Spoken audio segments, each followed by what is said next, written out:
Good morning everyone.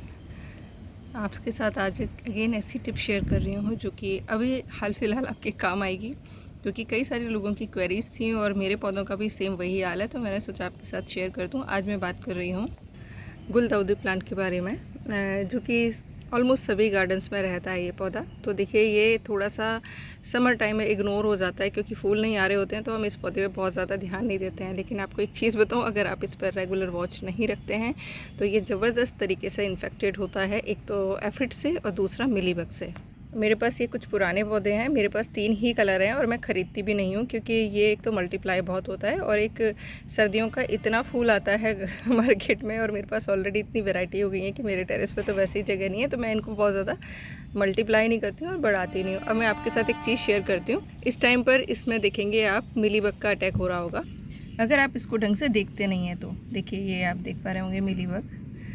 तो आज मैंने ये मेरे जो पुराने प्लांट्स हैं इनको सब, मैं इनमें से जितनी भी डेड वो थी लीव्स वो रिमूव कर दी हैं, डेड ब्रांचेस रिमूव कर दी हैं, क्योंकि आपको पता है इसके नीचे से बहुत सारे बेबी पब्स निकलते रहते हैं। तो ये बेस्ट टाइम है, अब जैसे ही बारिश का सीज़न स्टार्ट हो आप इसकी एक तो कटिंग लगाना स्टार्ट कर देंगे, दूसरा इसकी कर देंगे प्रूनिंग। अब जैसे मेरे को ये मेन प्लांट एक ही चाहिए, मुझे बहुत ज़्यादा इसके पौधे नहीं चाहिए, मेरे 2-3 पॉट्स में लगा हुआ है।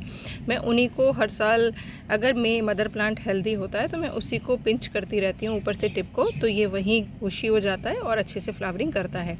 ये मेरा वाइट कलर का बड़ा वाला साइज़ का फ्लावर है और ये वाला पिंक कलर का है। तो आज मैंने सारी इसकी ब्रांचेस को जो भी डेड थी वो रिमूव किया, इसकी पत्तियों को हटाया, जितनी भी मिली इन्फेक्टेड ब्रांचेस थी या लीव्स थी उन सबको रिमूव किया है। तो आप एक तो ये काम कर लेंगे। दूसरा, अगर आपके को बहुत सारे पौधे चाहिए तो आप क्या करेंगे, इसको ओशी करने का एक बेस्ट तरीका होता है कि आपने कोई भी सैपलिंग लगाई और उसको हर मतलब जैसे 4-5 इंच की हो आप उसे पिंच कर दीजिए, फिर उसकी जितनी भी लीव्स नीचे रह जाएंगी उनसे नेक्स्ट ब्रांचेस निकलेंगी, फिर आप थोड़ी सी वो बड़ी हों उनको पिंच कर दीजिए। इस तरीके से एक ही फूल में, एक ही पौधे में सैकड़ों की संख्या में फूल पाए जाते हैं। लेकिन एक चीज़ ध्यान रखिएगा, अगर बड़ी वैरायटी वाला जो फूल वाला पौधा है तो आप उसके अगर मल्टीपल फ्लावर्स लेंगे तो फूल का साइज़ थोड़ा सा छोटा हो जाता है। तो आप जैसे आपको ठीक लगे वैसे कर लीजिएगा।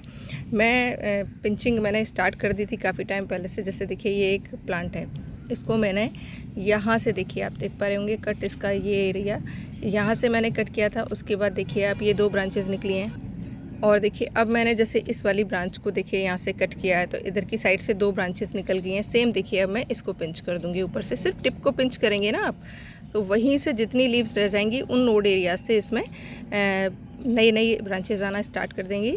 इसमें अब आप फर्टिलाइज़र देना स्टार्ट कर सकते हैं, लिक्विड वाला। अभी सॉलिड मत दीजिएगा। देखिए, सॉलिड जब तक गर्मियाँ कम हो ना हो तब तक मत दीजिएगा। या तो आप बहुत ही कोई आपके पास सड़ी हुई पुरानी पत्तियों की खाद है, एकदम से डिकम्पोज, फुली डिकम्पोज, वो ठंडी होती है, वो आप दे सकते हैं। बाकी मैं तो देखिए लिक्विड ही डालती हूँ इन दिनों में। तो अब मैंने इन पौधों को, थोड़ा सा नेगलेक्टेड हो गए थे, आज सबको देखा है, सबकी जितनी भी मिलीबग थी सब हटा दी हैं। अच्छे से इन पर स्प्रे करूँगी 2-3 दिन लगातार बायो एंजाइम का। और जिन भी ब्रांचेस को आप कट करेंगे ना उनको आप फेंकिएगा मत। अगर आपको मल्टीप्लाई करने हैं प्लांट तो उन ब्रांचेस को आप कटिंग लगा लेंगे नदी की रेत में। बहुत बढ़िया रिज़ल्ट रहता है, 100% रिज़ल्ट रहता है। मैं लिंक दे दूँगी आपको कमेंट बॉक्स में, देख लीजिएगा, डेफिनेटली वर्क करेगा वो।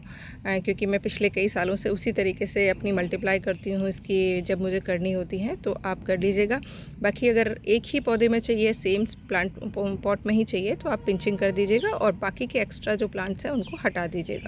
और मिलीबग के लिए बहुत सारे लोग ऐसे बोलते हैं कि मैम ये बहुत सारी चीज़ें स्प्रे कर ली, ये नहीं गई। तो देखिए, स्टार्टिंग फेज़ में आप अगर हाथ में कोई भी कॉटन का कपड़ा या ग्लव्स लेकर अगर इसको रिमूव कर देते हैं तो ये वैसे ही हट जाती है, कुछ स्प्रे करने की भी ज़रूरत नहीं पड़ती। मैं हमेशा ही, बहुत ज़्यादा जब होती है मैं तभी कुछ स्प्रे करती हूँ कि मुझे लगता है ये बार बार आ रही है, नहीं तो मैं हाथ से हटा देती हूँ और तेज़ प्रेशर के पानी से इसको वॉश कर देती हूँ। ये 2-3 दिन में अपने आप ही पौधा सही हो जाता है। अब जैसे देखिए, ये है, मैं इसको हटा दूँगी, ये चींटियों का भोजन बनता है ज़बरदस्त तरीके से ना, तो आपको उसकी टेंशन करने की ज़रूरत नहीं है। और देखिए, कुछ कीट ऐसे होते हैं जिनको हमें हटाना पड़ता है, अगर हम नहीं हटाएंगे तो डेफ़िनेटली ये पौधे को किल करने का या मारने का काम करता है। तो इसको हटाने में आप इतना भी मतलब महान मत बनिए कि आपको गार्डन में पौधे भी लगाने और आपको कोई भी कीट पतंगा नहीं हटाना है। मैं मारने की नहीं बोलती हूँ कि आप कोई भी जहरीला पदार्थ डालिए जिससे ये मर जाएँ, लेकिन हाँ, कुछ कीट पतंगों को हमें हटाना पड़ता है, नहीं तो हम कोई भी पौधा नहीं उगा सकते हैं। कोशिश तो ये करें हम कि वो आएँ ही ना, लेकिन देखिए पौधे जब ज़्यादा होते हैं ना, तो आप सारी चीज़ें एकदम से मैनेज नहीं कर पाते हैं। जैसे मैंने आपके साथ शेयर किया है कि मैं 2 तिथियों पर ज़रूर कोई भी जो मेरे पास कड़वा वाला बायो एंजाइम है वो मैं स्प्रे करती हूँ, लेकिन उसके बाद भी कई बार कुछ पौधे थोड़े से नेग्लेक्टेड हो जाते हैं और वो फिर इन्फेक्टेड हो जाते हैं, तो उनके लिए मैं ये तरीका अपनाती हूँ, फिर रेगुलर उन पर बायो एंजाइम स्प्रे कर देती हूँ, तो ये ठीक हो जाते हैं। और देखिए ये संध्या फूल जिसे हम 4 o'clock कहते हैं, शाम को खिलता है और सुबह 8-9 बजे तक खिलता रहता है। इसकी ब्यूटी एक अलग ही आपके गार्डन में मतलब आपके गार्डन में एक ब्यूटी देती है, तो इस पौधे को ज़रूर शामिल करिएगा अपने गार्डन में। और हाँ, लास्ट में एक चीज़ और बता देती हूँ कि ये अक्सर बारिश में मर जाते हैं ओवर वाटरिंग से, क्योंकि देखिए ये सर्दियों का पौधा है तो इसको बहुत ज़्यादा पानी पसंद नहीं होता है। तो जब बारिश स्टार्ट हो तो इसको थोड़े से ऐसे एरिया में रख दीजिएगा जहाँ पर इसको बारिश का पानी तो मिल जाए, बट बहुत ज़्यादा लगातार बारिश ना मिले, नहीं तो आप कई बार अगर आपकी मिट्टी वेल ड्रेन नहीं है तो इस पौधे से आप हाथ धो सकते हैं। ये मेरा एक्सपीरियंस रहा है काफ़ी सालों का, क्योंकि पिछले 20-21 साल से ये पौधा मेरे पास है, तो ये मैंने नोटिस किया है, तो इस चीज़ का आप ध्यान रख लीजिएगा। बाकी प्लांट्स का आप हाल देख ही रहे हैं, चल रहे हैं भगवान की कृपा से, तो जो भी करूँगी अपने टेरेस पर आपके साथ शेयर करूँगी, तो बने रहिएगा चैनल पर और कमेंट बॉक्स में कैसे लगानी है कटिंग को देख लीजिएगा। Thank you for watching.